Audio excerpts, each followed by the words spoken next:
Puan Tanah adalah dewa. Bab 501. Puan Qin, apakah Anda di sini juga untuk pelatihan? Yan Suyao juga mengenali Qin Ming dan berkata dengan terkejut dan gembira. Qin Ming mengangguk dan bertanya, apakah Anda yang bertanggung jawab atas bagian penerimaan tamu? Saya asisten Profesor Kai. Anda dapat menghubungi saya jika Anda memiliki pertanyaan selama pelatihan. Yan Suyao menabrak mobil Qin Ming pada suatu hari hujan minggu lalu. Meskipun tabrakan itu tidak serius, dia merasa bersalah.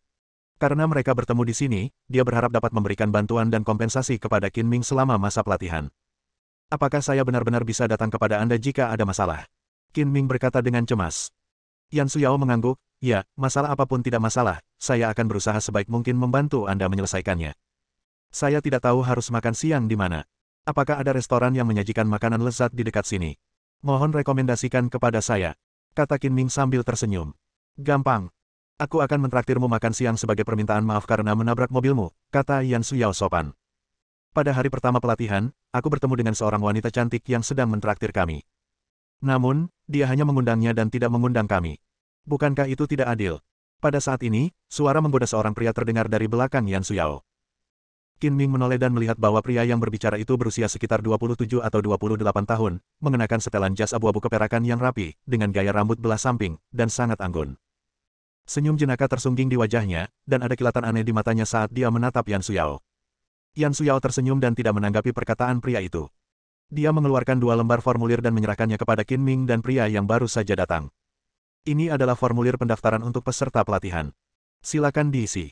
Nama saya Wu Liancheng, Presiden Fangxin Technology Company. Senang bertemu dengan Anda. Pria itu mengulurkan tangan kanannya seperti seorang pria sejati, dengan senyum yang menurutnya paling tampan di wajahnya. Halo, Tuan Wu. Karena sopan santun, Yan Suyao menjabat tangan Wu Liancheng dengan lembut. Cantik, disinilah letak kesalahanmu. Tidakkah kau berniat memberitahuku namamu dan bagaimana aku harus memanggilmu? Kata Wu Liancheng sambil tersenyum jenaka. Nama saya Yan Suyao, dan saya asisten untuk pelatihan manajemen perusahaan ini. Yan Suyao menjawab dengan sopan. Yan Suyao memiliki nama yang bagus, dan dia bahkan lebih cantik. Dia bisa saja mengandalkan penampilannya, tetapi dia memilih untuk mengandalkan bakatnya. Dia memang wanita yang berbakat. Wu Liancheng memuji. Yan Suyao tersenyum tenang dan berkata dengan rendah hati, terima kasih atas pujiannya. Aku tidak pantas menerimanya. Guru Yan, Anda memang pantas mendapatkannya. Saya sangat mengagumi wanita berbakat. Bolehkah saya mengundang Guru Yan untuk makan siang dan berteman dengannya? Kata Wu Liancheng dengan penuh ketulusan. Mendengar ini, Qin Ming melengkungkan bibirnya dan berkata, aku memintamu datang ke sini untuk berlatih dan belajar, bukan untuk menjemput gadis. Maaf. Yan Suyao meminta maaf, saya baru saja membuat janji dengan Tuan Qin. Mari kita bicarakan lain waktu. Anda dapat mengajak pria ini. Saya akan mentraktir Anda. Satu orang lagi berarti satu mulut lagi yang harus diberi makan. Itu bukan masalah besar. Wu Liancheng tampak murah hati, tetapi sebenarnya dia sedang menyindir, seolah-olah Qin Ming akan makan gratis. Manusia butuh muka sebagaimana pohon butuh kulit kayu. Orang yang berkulit tebal tidak terkalahkan. Qin Ming berkata dalam hati, tetapi siapapun tahu bahwa dia mengejek Wu Liancheng karena berkulit tebal. Mendengar ini, wajah Wu Liancheng langsung menjadi gelap, dan dia berkata dengan tidak ramah, nama belakangmu Qin, kan? Aku mengundangmu makan malam dengan niat baik, tetapi kamu malah melontarkan komentar sarkastis di sini. Apakah kamu punya sopan santun? Apa maksudmu?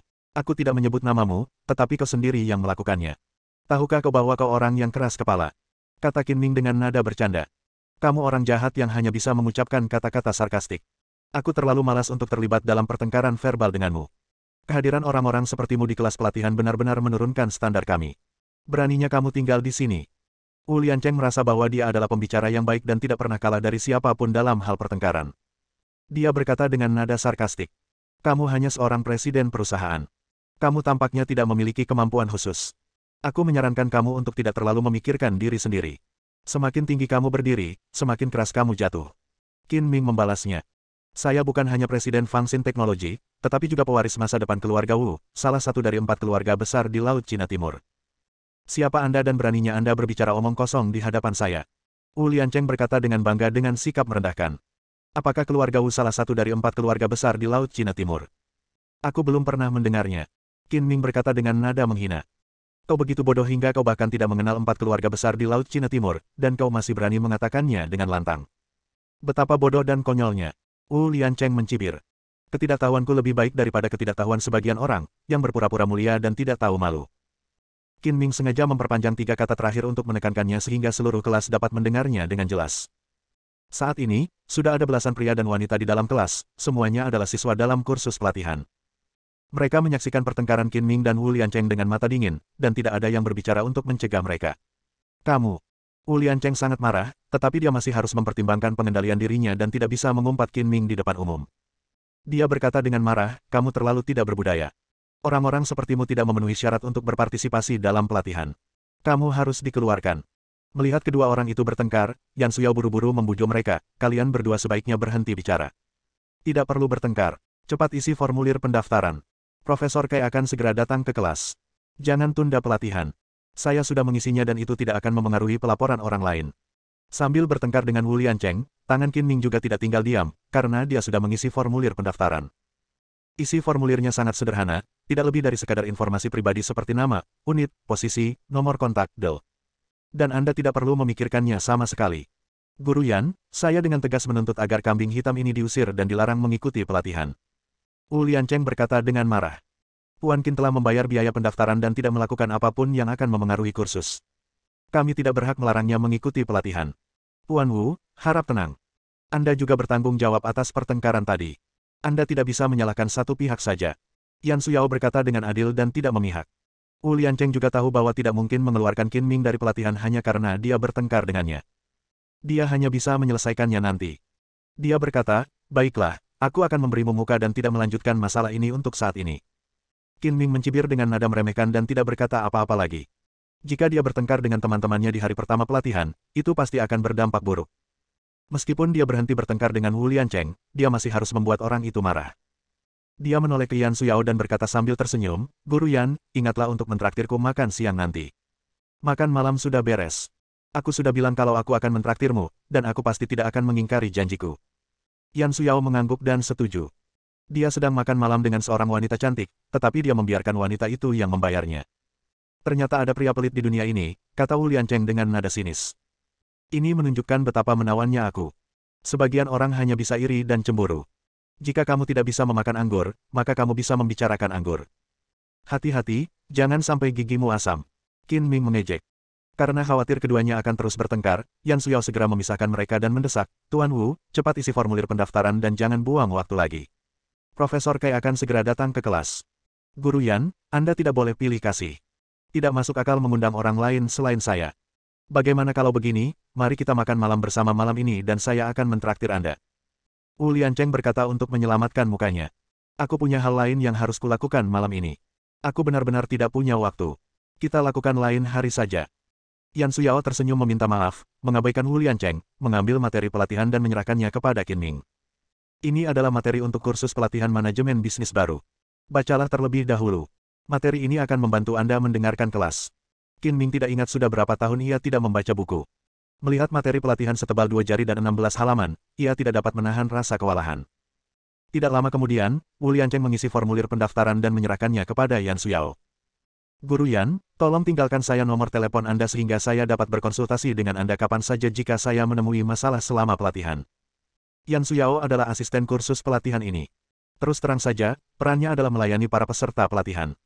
Nomor teleponnya harus diberikan kepada setiap peserta pelatihan untuk tujuan komunikasi dan pelaporan masalah apapun.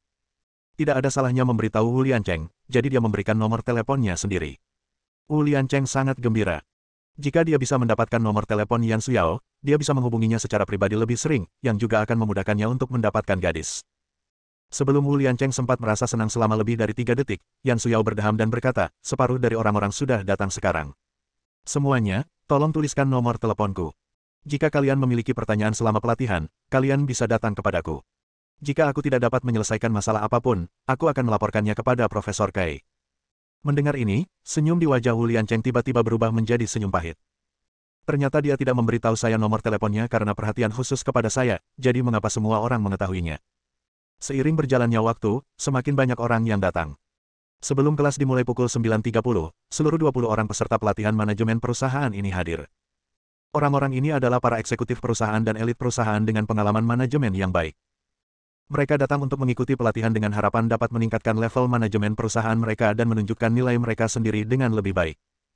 Beberapa orang juga memanfaatkan kesempatan untuk berteman dengan para elit bisnis ini dan mengumpulkan koneksi untuk pengembangan di masa mendatang. Pukul 8:30, instruktur utama, Profesor Kai Xiaojun, datang tepat waktu. Usianya lebih dari 60 tahun, dengan rambut beruban. Ia pernah menjadi tutor pascasarjana di Harvard Business School. Setelah meraih kesuksesan di Harvard, ia kembali ke Tiongkok untuk pensiun dan memulai kelas pelatihan ini, dengan hanya mendaftarkan 20 orang per sesi. Halo semuanya, pertama-tama, selamat datang di pelatihan ini. Saya rasa kalian semua tahu nama saya, jadi saya tidak akan memperkenalkan diri secara rinci. Namun, saya ingin memperkenalkan asisten saya, Guru Yan Suyao, yang juga murid saya. Meskipun Profesor Kai Xiaojun sudah tua, wajahnya kemerahan, suaranya nyaring, dan nadanya berirama, yang sangat menular. Mendengar profesor itu menyebut dirinya sendiri, Yan Suyao, yang duduk di sebelah podium di baris pertama, berdiri dan membungkuk sedikit kepada semua orang untuk memberi salam. Jika Anda memiliki pertanyaan selama pelatihan, Anda dapat memberitahu Suyao dan dia akan merangkum dan melaporkannya kepada saya. Saya akan menjawabnya satu persatu di kelas berikutnya. Setelah memberikan pidato pembukaan, Profesor Kai Xiaojun melihat sekeliling dan melanjutkan, agar semua orang dapat saling mengenal dengan lebih baik, mari kita mulai dari barisan belakang dan pergi ke barisan depan untuk memperkenalkan diri satu persatu. Qin Ming benar-benar tidak tertarik dengan kursus pelatihan manajemen perusahaan. Jika Gu Qingyi tidak memaksanya, dia tidak akan pernah datang. Agar tidak mengganggu orang lain yang sedang mendengarkan kelas, dia sengaja memilih tempat duduk di barisan belakang. Setelah mendengarkan perkataan Profesor Kai Xiaojun, semua orang menoleh ke belakang. Qin Ming juga menoleh ke belakang, tetapi ternyata tidak ada seorang pun di belakangnya. Dialah yang terakhir. Tidak perlu melihat murid itu kamu. Kemarilah dan perkenalkan dirimu terlebih dahulu. Profesor Kai menatap Qin Ming dan berkata sambil tersenyum. Ba 502. Qin Ming duduk di barisan belakang. Tidak ada seorang pun di belakangnya, jadi dialah yang pertama memperkenalkan dirinya.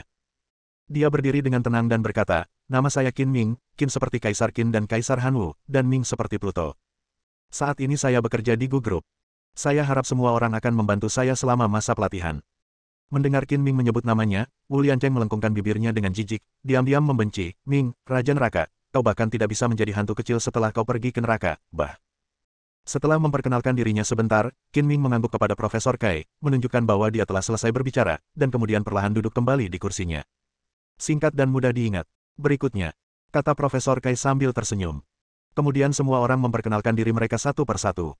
Ada yang humoris dan fasih berbicara, membuat semua orang tertawa. Ada yang lebih rendah hati, seperti Qin Ming, yang menyelesaikan perkenalannya hanya dalam 2 atau 3 kalimat.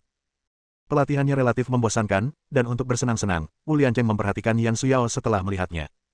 Dia sengaja duduk di belakang Yan Suyao di baris kedua, dan baru kemudian gilirannya untuk memperkenalkan dirinya.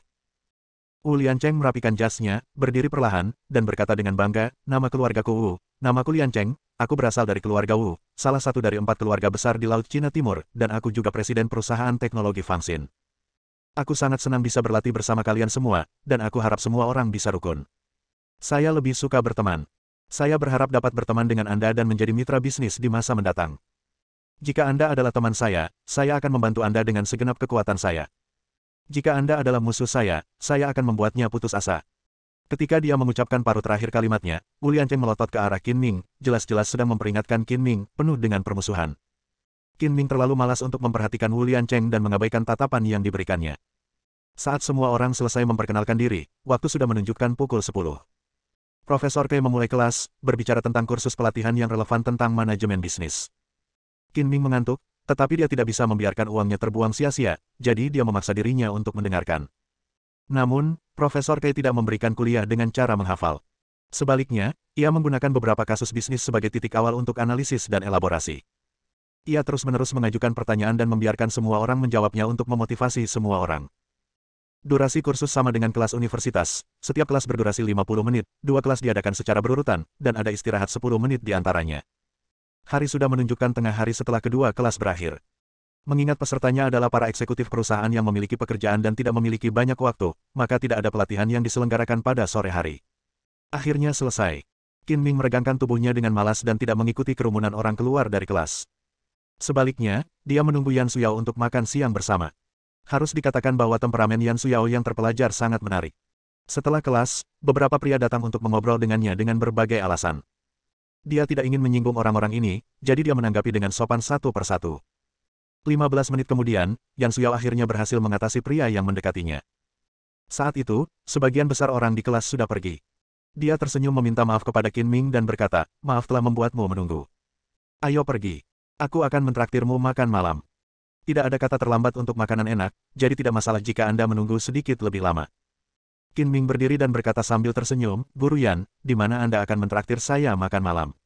Ada restoran hotpot yang enak di dekat sini. Bagaimana kalau aku mentraktirmu hotpot? Usul Yan Suyao. Lain kali kita bahas hotpot saja. Kali ini, tolong undang aku ke kafetaria universitas. Aku belum pernah makan di kafetaria universitas. Biarkan aku merasakan bagaimana rasanya menjadi mahasiswa. Kata Qin Ming bersemangat. Ini permintaanmu yang sangat mendesak. Jangan bilang aku pelit. Ayo pergi. Yan Suyao tersenyum, membawa Qin Ming keluar dari kelas, dan menaiki lift ke bawah. Saat mereka berdua keluar dari gedung sekolah, sebuah mobil sport Lamborghini hitam yang diparkir di ruang terbuka di depan gedung membunyikan klaksonnya. Wu Liancheng mencondongkan tubuhnya keluar jendela mobil dan berteriak kepada Yan Suyao dengan antusias, Guru Yan, Anda mau makan di mana?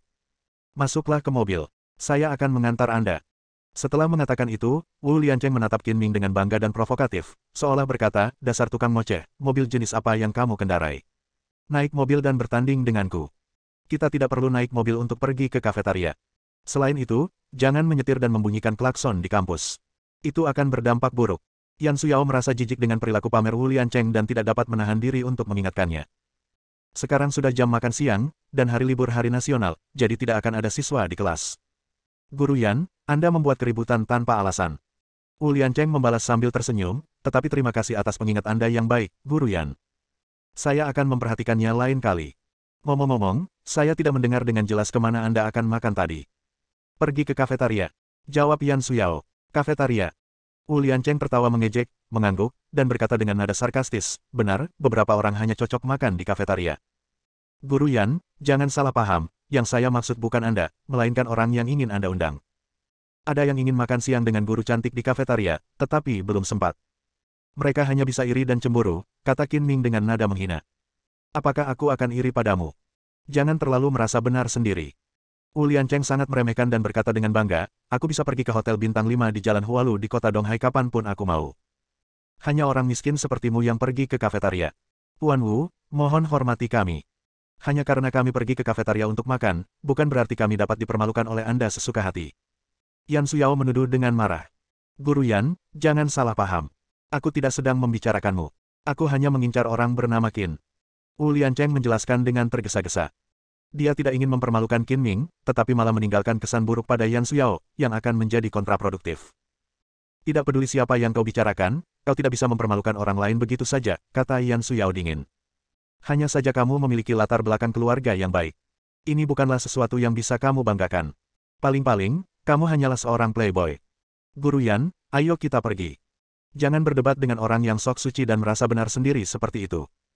Itu hanya membuang-buang waktu. Qin Ming melontarkan beberapa komentar sarkastik, yang membuat Wu Liancheng terdiam. Saat Wu Liancheng memikirkan bantahan, Qin Ming dan Yan Suyao sudah berbalik dan pergi.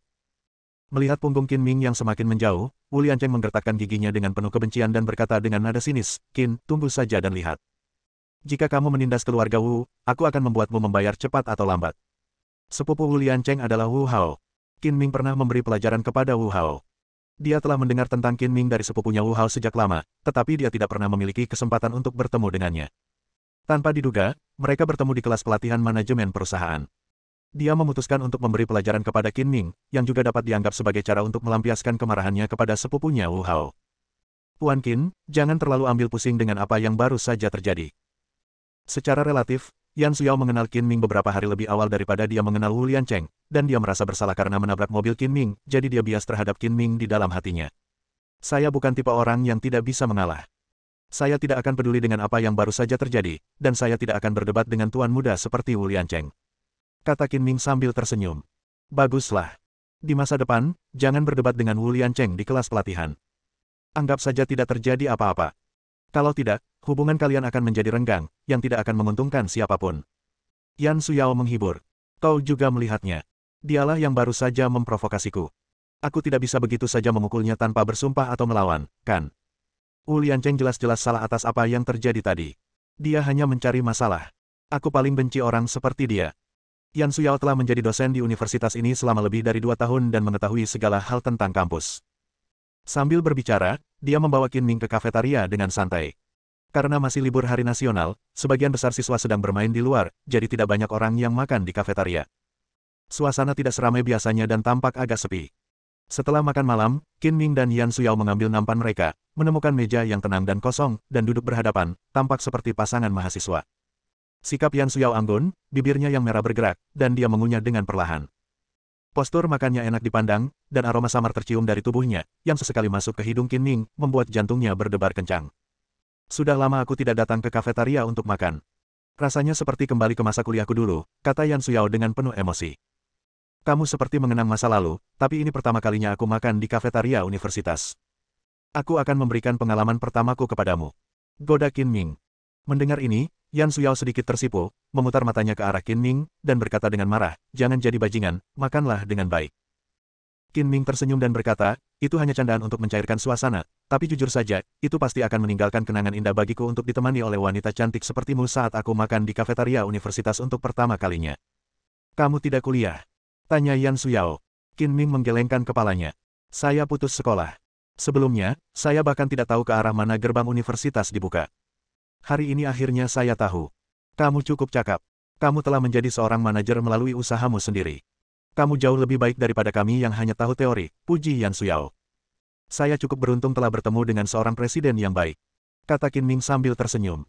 Presiden perusahaanmu adalah Gu Qingyi, kan? Fakta bahwa dia menghargai kamu sudah cukup untuk membuktikan kemampuanmu. Dari nada suara Yan Suyao, sepertinya dia mengenal Gu Qingyi. Qin Ming bertanya, apakah Anda mengenal Tuan Gu? Yan Suyao mengangguk dan berkata, tentu saja aku mengenalnya. Kami adalah teman sekelas di perguruan tinggi, tetapi setelah lulus dia memilih untuk meneruskan bisnis keluarga, sementara aku mengikuti ujian masuk pasca sarjana untuk melanjutkan studiku. Pada titik ini, Yan Suyao menatap Qin Ming dan berkata sambil tersenyum, ngomong-ngomong, saya juga banyak berkontribusi pada partisipasi Anda dalam pelatihan manajemen perusahaan yang diajarkan oleh Profesor Kai. Apa maksudmu? Tanya Qin Ming. Awalnya, jumlah pendaftar untuk pelatihan ini sudah penuh, tetapi Qingyi memintaku untuk pergi bersamanya menemui Profesor Kai, dan dia memesan tempat untukmu. Saat itu, aku tidak tahu bahwa Qingyi memesan tempat ini untukmu, tetapi aku telah mengatakan banyak hal baik untukmu. Yan Suyao berkata sambil tersenyum. Benarkah? Aku tidak akan tahu jika kau tidak memberitahuku. Jadi, seharusnya aku yang mentraktirmu. Tapi, terlalu pelit untuk mentraktir seorang wanita cantik makan di kafetaria. Ayo kita pergi ke restoran hotpot yang kau sebutkan beberapa hari yang lalu, dan aku akan mentraktirmu. Tidak buruk mentraktir kami di kafetaria. Itu unik dan bermakna. Dapat dilihat bahwa Yan Suyao bukanlah tipe wanita yang menyukai hal-hal materi, dan dia tidak peduli di mana Qin Ming mentraktir kami makan malam. Meskipun begitu, sungguh tidak pantas mengundang seorang gadis cantik untuk makan di kafetaria. Kita buat kesepakatan saja. Aku akan mentraktirmu hotpot saat aku punya waktu lain kali. Kata Qin Ming sambil tersenyum. Bersambung.